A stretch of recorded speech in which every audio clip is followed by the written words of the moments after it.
Introducing first, out of the blue corner. He weighed in at 125.8 pounds, wearing black trunks with pink trim. He brings the record of 26 wins with only 2 defeats, 16 victories coming by way of knockout. Making his second attempt at a world title from Barranquitas, Puerto Rico, Christopher Pitufo Diaz!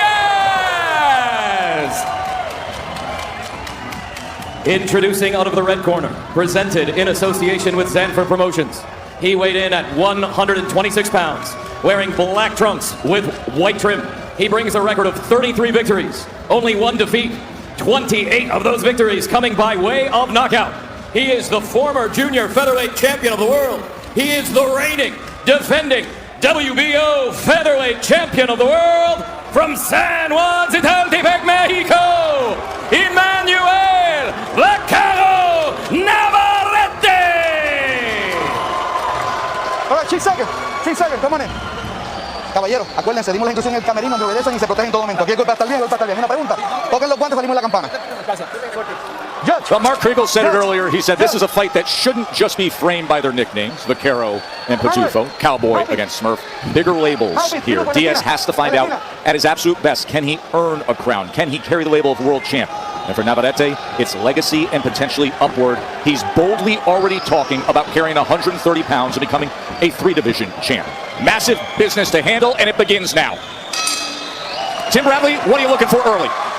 Well, I'm trying to see the game plan of Diaz. He told us in the fighter meeting that he's going to be using his legs to create opportunities because he's seen what frustrates Navarrete. It's the movement. And for Navarrete, I'm looking for him to close the gap, do what he always does, storm, come forward, be aggressive, and land that signature uppercut that he likes to throw. Dre, the idea that Christopher Diaz puts forth in the lateral movement, more movement, boxing early, is that it reduces the opportunity for work rate for Emmanuel Navarrete. There have been some opponents who have put that forth, and it has been more effective against Navarrete as he lands a right hand to the body. Well, that's the right idea. Foot movement, the right kind of movement, not wasted, and the right distance and range, and then countering when Navarrete makes mistakes. That's how you take a fighter's punch count down. Sneaky little overhand right there a few seconds ago from Diaz. That's what he has to do. Every mistake and every time Navarrete lunges forward, he needs to make him pay. See Diaz looking out for that uppercut, blocking it well, at least right now. He will often throw that lead uppercut with the left hand from distance. I mean, 8-inch reach advantage. You can see rehydrating how much bigger Navarrete looks compared to what we saw him on the scale yesterday at the weigh-in. I like what Diaz is doing right now. He came out moving and then he realized, well, wait a second, I don't have to move that much, at least not right now. So that's a good thing. He's not giving up unnecessary energy. And I like what I'm seeing from Diaz as well. He's going down to the body early of Navarrete. That's what you do when you're fighting against a taller fighter plus a stronger fighter. Go down to the body and weaken him. Put a left hand to the body just underneath that right elbow. Tried to time a right hand over the top. Navarrete so awkward, so unorthodox with his approach, unconventional in how he throws his punches and where he throws them from. Right hand got in the combination there from Navarrete. There's that lead left uppercut again and able to have head movement away from the left hook of Diaz. Tess, Navarrete fights like, he's on a different station, radio station than everybody that he fights. His frequency's off, right? He's got a different rhythm to him. It's awkward. It's definitely awkward, but at the same time, it's kind of off rhythm. When he attacks you, it's when you least expect it. 3-punch combination finished with the left uppercut. Opens up with a wide sweeping left hand to close out round number 1. Title on the line at 126 pounds. The typical numbers that we see, saw the huge advantage of Navarrete typically in the 70s for punches per round. In that first round, he only threw 40. However, he outlanded Diaz 13-6. Start of round number 2.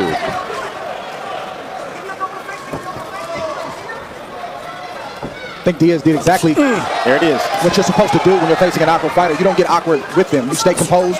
You stay under your feet, meaning both of your feet are equally spread apart, shoulder length apart, and you're in position to punch, and you're able to block punches, see punches, and counter. And thus far, that's what Diaz is doing. And Tim, your there it is was brought about by the counter right hand over that jab of Navarrete. That's what you need to do. You need to time it. Navarrete, he shoots his punches from his hip sometimes, and you can catch him over the top if you counter him, if you time him perfectly, as you saw Diaz did with the right hand. That's what I've been talking about power boxing, where you get your shots off, you commit, but you don't give anything back. You make Navarrete work for everything that he gets. Bernardo, I'm curious to know what you have found out about that knee wrap on the left leg of the champion Navarrete. I've been told that he had knee issues in camp, but that actually confirms it. I asked his camp and they said, no, he's fine. But it's obvious that that was true. But he said, look, we trained, we did what we needed to do. but we'll see how it plays out during this fight against a mobile fighter like Christopher Diaz.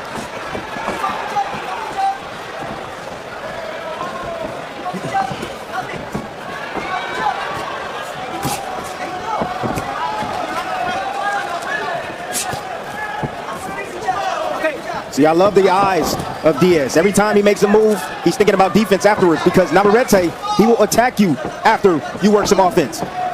Ooh, big right hand. And then on the inside, Diaz getting off to that body. Navarrete placing that right hand moments ago. Three-punch combination from Diaz.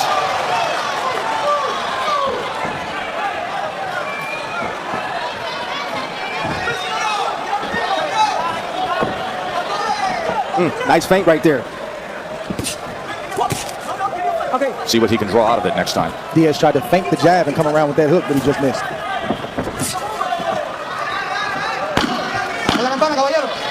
You can always tell when Navarrete is trying to mount an attack. He tips himself off. Navarrete, title defense against Christopher Pitufo Diaz. The right hand counters, Tim. They will be critical for Diaz's success tonight. Yes, it is. And I've been calling from this from the beginning. You know, the right hand right over the top. That's how you take a jab away. And then he timed the uppercut of Navarrete right over the top with the right hand. That punch will be there for Diaz even later in this fight. You know, I talked about Navarrete tipping himself off. He'll have a certain speed that he comes forward, and when he wants to mount an attack, he'll start to duck and start to pick up his feet and start to look like he wants to do something. Diaz is seeing that a mile away, and he's either countering or getting out of harm's way. Pedro Navarrete told me that he wants Emmanuel to start cutting off the exits and pick up his work rate to break down Christopher Diaz.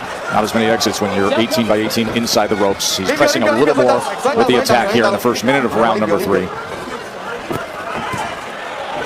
Now Navarrete is trying to break the rhythm and timing of Diaz. He just did. That's what he's doing. Now he's picking up the pace. Good shot. That awkward, long lunging left hand from the champion, and now this is the volume, and this is the offensive attack we're used to seeing from Navarrete. Yeah, that's vintage Navarrete right there. And then he finds his opponent, Diaz, off balance, and he immediately lunges in and comes with the left uppercut again. This is a very strong-looking third round for Navarrete. But Diaz should have known that there was going to be moments like this. A championship fight.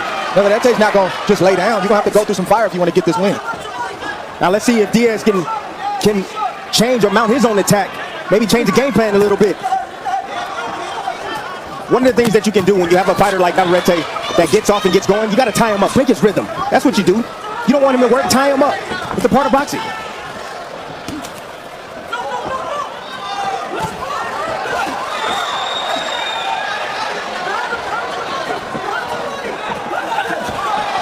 There it is. Diaz now is stalking, looking for the fight. Right hand comes in from Navarrete. There are those opportunities to punch within these big punches that many have described as long and slow, but we know they've been effective. Left hand to the body from Diaz. Yeah, they're slow, but they come at times when you don't expect them. He fights off rhythm, like we've been saying. Right. And when you think he's going to rest, he's punching. When you think he's out of position, he's actually in position. That's what's difficult to deal with. See a little bit of swelling under the eye, the right eye of Diaz. We'll monitor that. Big out this punch. As awkward as it may seem, this is vintage Navarrete, where he seems out of position, he leaps in. But you got to remember, for a guy that's 5'7", he has a 72-inch reach. I had a 72-inch reach as a super middleweight and light heavyweight, so that's not normal for this weight class and for this height. That's how he's able to reach guys when they think they're out of range. That was a beautiful gazelle hook, lead left hook.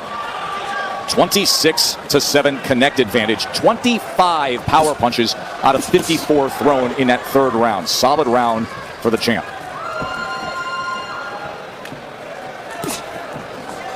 Nelson Rodriguez told me that Christopher Diaz worked on Navarrete's awkwardness, and he says, look, we're going to keep changing the speed, moving the pace so that Navarrete cannot get comfortable. We think we're up 2-1 so far. Nelson Rodriguez, 44-year-old, longtime trainer who's had world champions before. They feel like they put forth a good camp. I just think when you say something like that, how do you replicate what Navarrete does, what Navarrete is with sparring? You cannot. I mean, I think to translate what the coach is saying is basically we have a game plan for the awkwardness, but you can't. You've never been in there with a guy like this, and there is no sparring partner that you can find that fights exactly like this guy. You get as close as you can.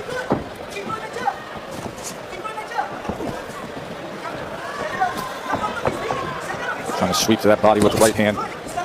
You see in the corner of your screen there, May 22nd, undisputed junior welterweight championship on the line. 2 belts for Ramirez, 2 belts for Taylor. They're going to collide on ESPN from Vegas on May 22nd. That's a dynamic fight coming up in May. Good right hand score. Navarrete now closing in behind the jab. Diaz doing a good job of blocking that right hand, and then he goes to the body with a left of his own. Digs underneath the elbow. Yes, that's the answer right there if you're Diaz. You're already the shorter fighter. You have shorter arms. You're going to constantly be in clinches because you're ducking trying to get out of the way, so why not shoot a body shot when you're down there? Oh! There's that left lead uppercut, and the knockdown is scored. 6, 7. Never saw it. His signature punch, and he cashes in. Let's see how Diaz looks here. 25 seconds to survive round 4. Knockdown scored by the champ. Navarrete tries to get the right hand in. Diaz moves out to the side. And now he punches back with a sweeping left of his own. But you never know when it's coming. When you least expect it. Most damage.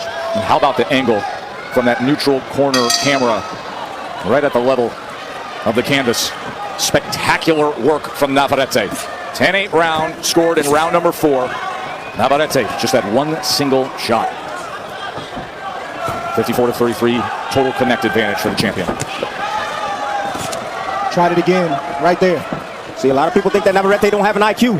He has an underrated ring IQ. I know what you see. It don't look pretty, but he knows what he's doing and how to set up his power shots. How much does what just happened in round number 4 take Diaz off his game plan of what he wanted to achieve in the first half of this fight? Well, if he wants to win a world title, it can't take him too far off his game plan. I can't tell you the amount of times you got to keep yourself together and get yourself together after maybe a knockdown, or you get hit with a shot and you're buzzed, or you lost a round or two. This is what championship boxing is about. You got to figure out a way to work through it and get yourself back in the fight. He's looking for that right hand, trying to time it.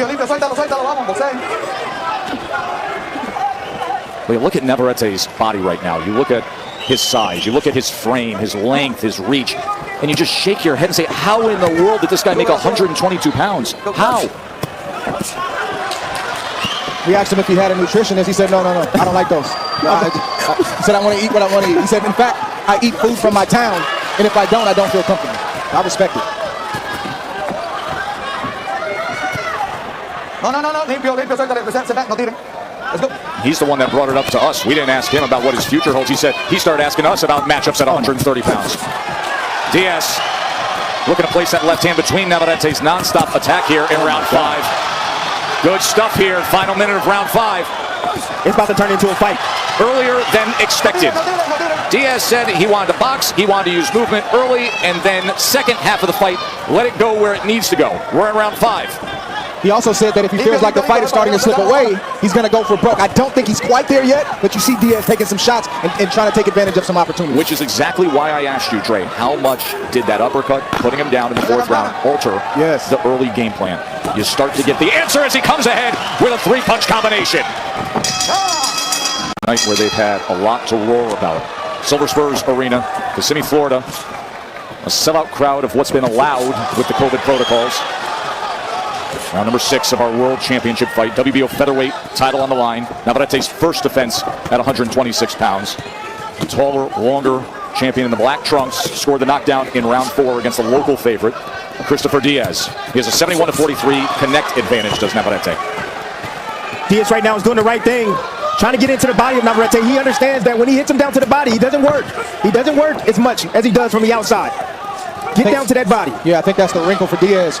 He needs to back Navarrete up, and he's going to have to walk through some punches to do it, but Navarrete's normally used to being the guy who's backing fighters up, so when you turn the tide, you see Navarrete looks just a little bit different on his back foot. They're right in the kitchen, and they're exchanging. See how he whips his body around to get that uppercut?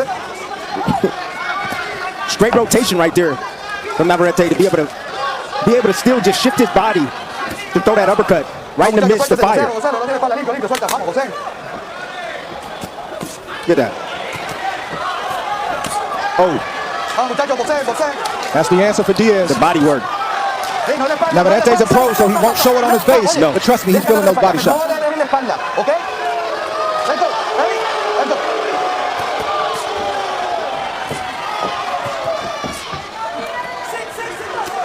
The only punch that Diaz has gotten a reaction from Navarrete about is body shots. I'm seeing the same thing, partner. Warning from Samuel Burgos. There's a left hand around the belt line again. But the dangerous thing for Diaz, going down to the body, he has to be careful with those uppercuts. Sneaking underneath, because when you go to the body, you're exposed for the uppercut. And that's what floored him in round 4.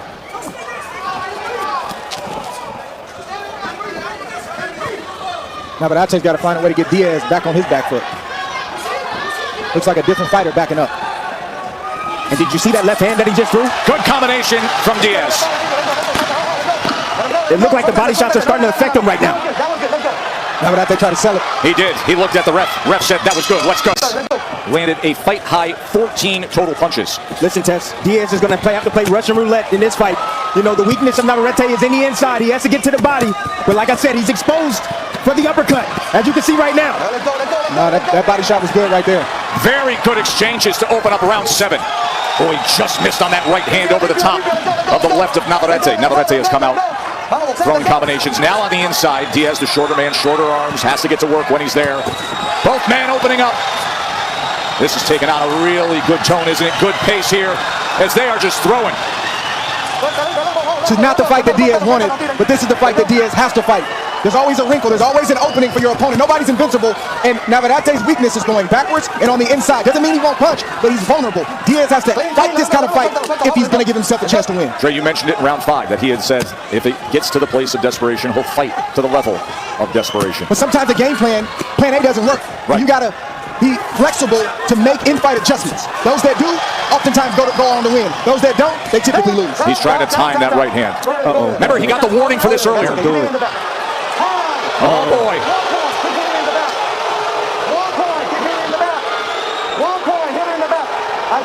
This is what just happened. Hit him in that kidney area. Now, a few rounds ago, we saw him with 3 punches and the warning from Burgos.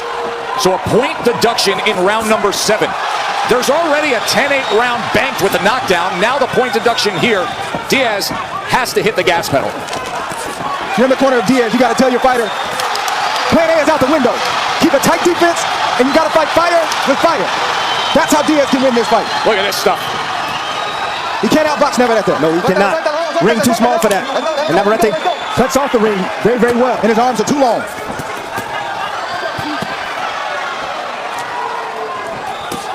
Here comes the answer. The answer's coming right now from Diaz.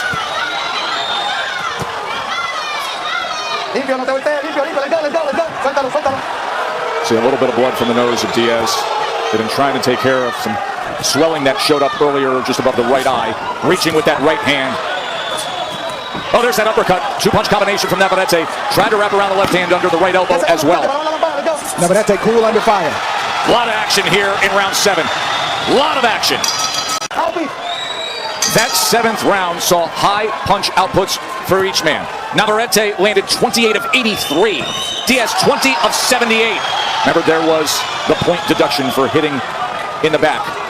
But it was outstanding action, and things have changed in terms of how Diaz has to go about it. 68-63, 10-8 4th round with the knockdown, 10-8 7th round with the point deduction.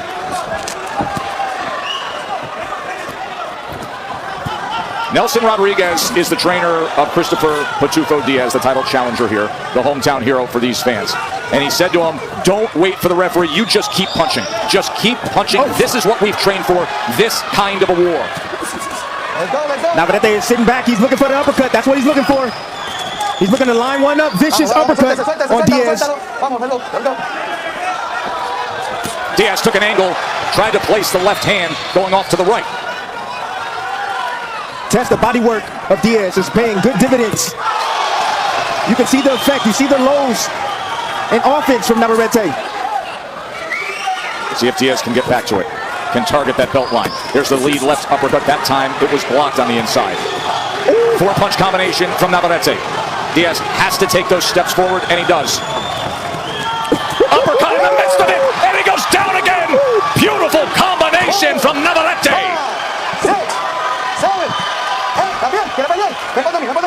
Look at the blood coming from the face of Diaz. 1 minute to go in round 8. The champ in control. Oh, brutal shot right there. Such a thud. Uppercut comes in. Diaz is wrapping up.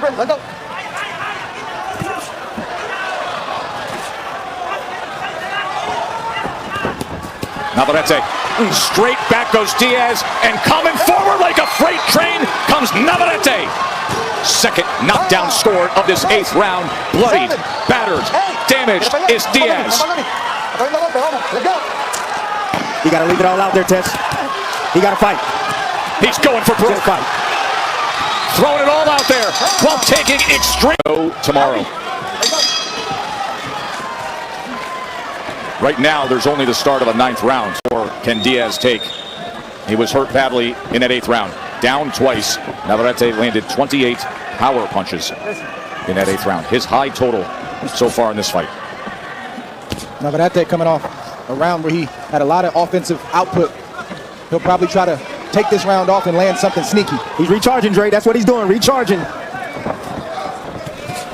Nelson Rodriguez just told me, look, Christopher is a puncher. We've got a puncher's chance, but he's got to do this, and he can't stand in front of Navarrete. Diaz now choosing to get back on his bike. Navarrete was too strong in the inside for him. He's feinting that lead left uppercut. He's looking to line it up, Tess, I'm telling you. My man Navarrete got a high IQ. Good combination from Diaz. When he had a moment of opportunity, he took it, and Navarrete comes firing right back. Team Diaz is running out of game plans. They started off boxing, that didn't work.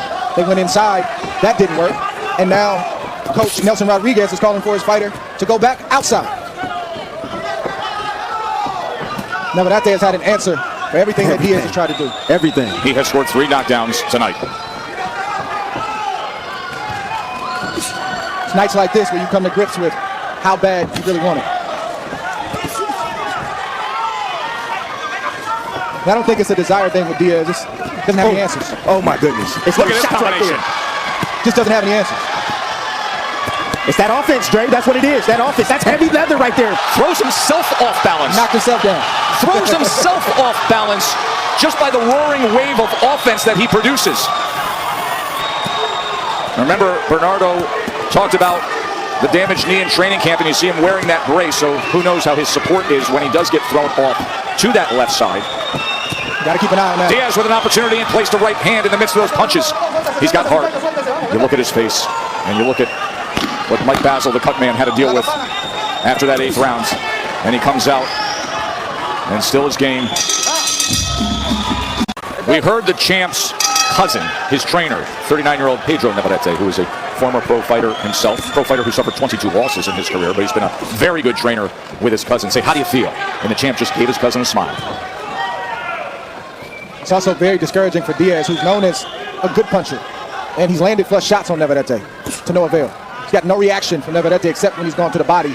So it leaves a fighter like Diaz searching for answers while the long-armed Navarrete is punching from all different angles. Tough spot for Diaz.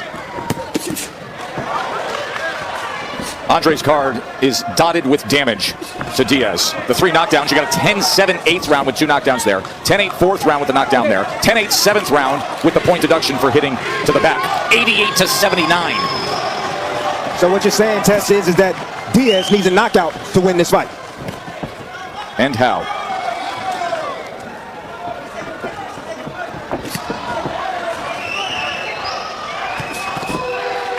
I don't know if it's a good thing to let Navarrete recover.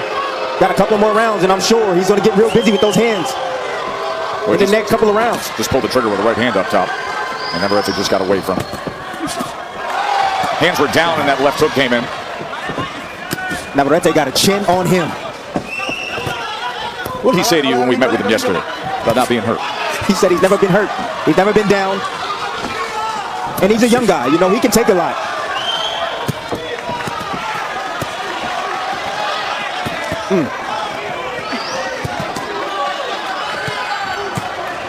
Dre, I got a question for you, my man, partner.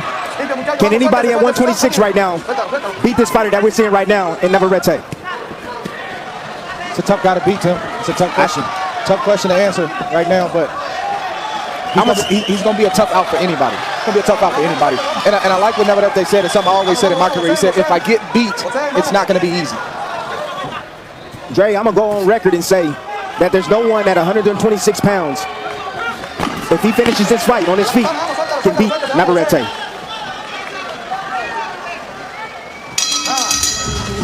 Featherweight championship on the line. Emmanuel Navarrete has been in complete control. Christopher Diaz has had his moments. He's been fiery. He's been game. He's been willing. But Navarrete, so unconventional, so powerful, so long, and he's done serious damage. Diaz, 6 minutes to try to find something. Good Diaz, you gotta let your hands go. You got to use every bit of your experience to try to get in range, to let a shot go that Navarrete doesn't see, and hope that you can hurt him, buzz him, and get his attention, even though you haven't hurt him to this point. But sitting back and just let Navarrete tee off at will is not the answer. Well, the biggest issue is he's moving right now, but the biggest issue is when he sits in front and he puts those earmuffs on. That's the problem that Diaz made. It allows Navarrete to tee off on him, go down to the body, and then come up with the uppercut. Limpio, limpio, vamos, suéltese, suéltese. Let's go, pásela, good work.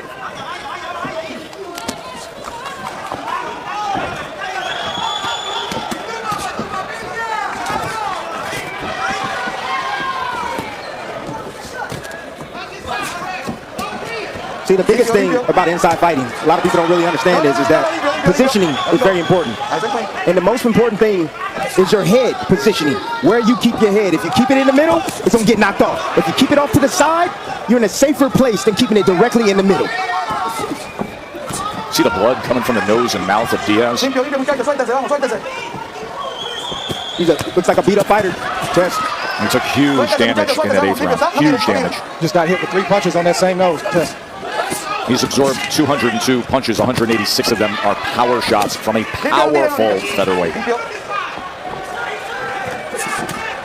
Want to let everybody know that at the conclusion of our championship fight, we're going to go over to the ESPN app, ESPN Plus, for extended coverage of this spectacular night of fights. Here's Diaz trying to get to the inside, and Navarrete returning fire. That's some kind of courage right there from Diaz. That shows you how bad he wants this fight. He wants to win this fight. He hasn't given up. He doesn't know how to give up. That's not who he is. Look at him getting right into the furnace with a guy who has put this kind of damage on him. And fighter. This sport asks certain things of the participants, not just the fighters. Nelson Rodriguez calmly telling Diaz, I have faith in you. There's no pain. There's no pain. There's no pain. As he's looking at that face filled with pain. And look at how Diaz responds. And look at how Navarrete is willing to dish more out. As Diaz is moving forward, lands a right hand. And he's got Navarrete against the ropes. And Navarrete says, we can do this all night long. 12th and final round, title on the line. How tough is Diaz? This is some heart, Tess. This is heart. A lion's heart. That's what we're witnessing right now. Navarrete continues to go to his head. Diaz continues to snowplow forward and just punch and hope and look for something. Navarrete in complete control, having dominated, scored 3 knockdowns, up huge on the scorecards. And yet Diaz is landing some right hands here in his 12th and final round. Desperate for a knockout. Tess, and you're wondering how Diaz is able to do this after taking those shots and being down. I'm going to tell you right now, it's emotion. He's thinking back on how hard it took him to get here. He's thinking about his kids. He's thinking about everything right now in his life. Strip it down to its pure essence. It's a magnificent sport. Making tough decisions, and Diaz has decided something here in this 12th round. He's decided to give. Tess, this is special, Tess. This is special stuff we're seeing from both guys. Navarrete digging with body shots. Come on, ref. You got. Oh, kidding What me? is happening right now? The wrong time to do that. Final 50 seconds. Navarrete closing in on defending his title, and Diaz on wobbly legs. How much can you possibly take and still be giving? Oh, Navarrete's damaging him badly. Get in there. Damaging him so badly.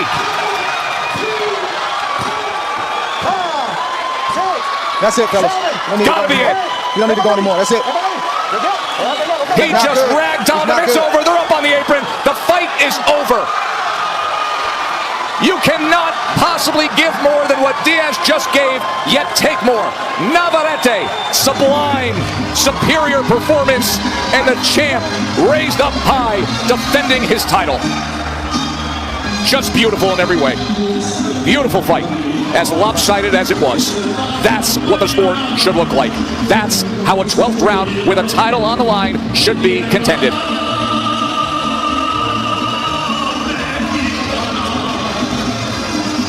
And Diaz was... Tess, this was just unbelievable work by both guys. Showing heart, will, going down. to the end of this round. You see Diaz takes a big punch right there. He's trying to give it all he got. He's trying to stay on his feet. Navarrete is just too strong, coming from angles, different angles, from the southpaw stance, the right-handed stance, and then down goes Diaz. Diaz gave everything that he had. You rarely see this in a boxing ring. You hear fighters talk about giving it everything they had, but until you put yourself in harm's way and risk getting knocked out or beat up, you haven't given everything that you have. Diaz did that. He came here to win a championship. Sometimes you don't leave with the championship. You don't leave with the victory, but you leave with your respect, and Diaz did that tonight.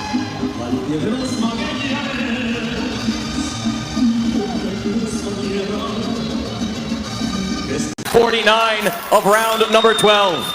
For your winner by technical knockout and still WBO featherweight champion of the world, Navarrete! 34 wins, 29 knockouts.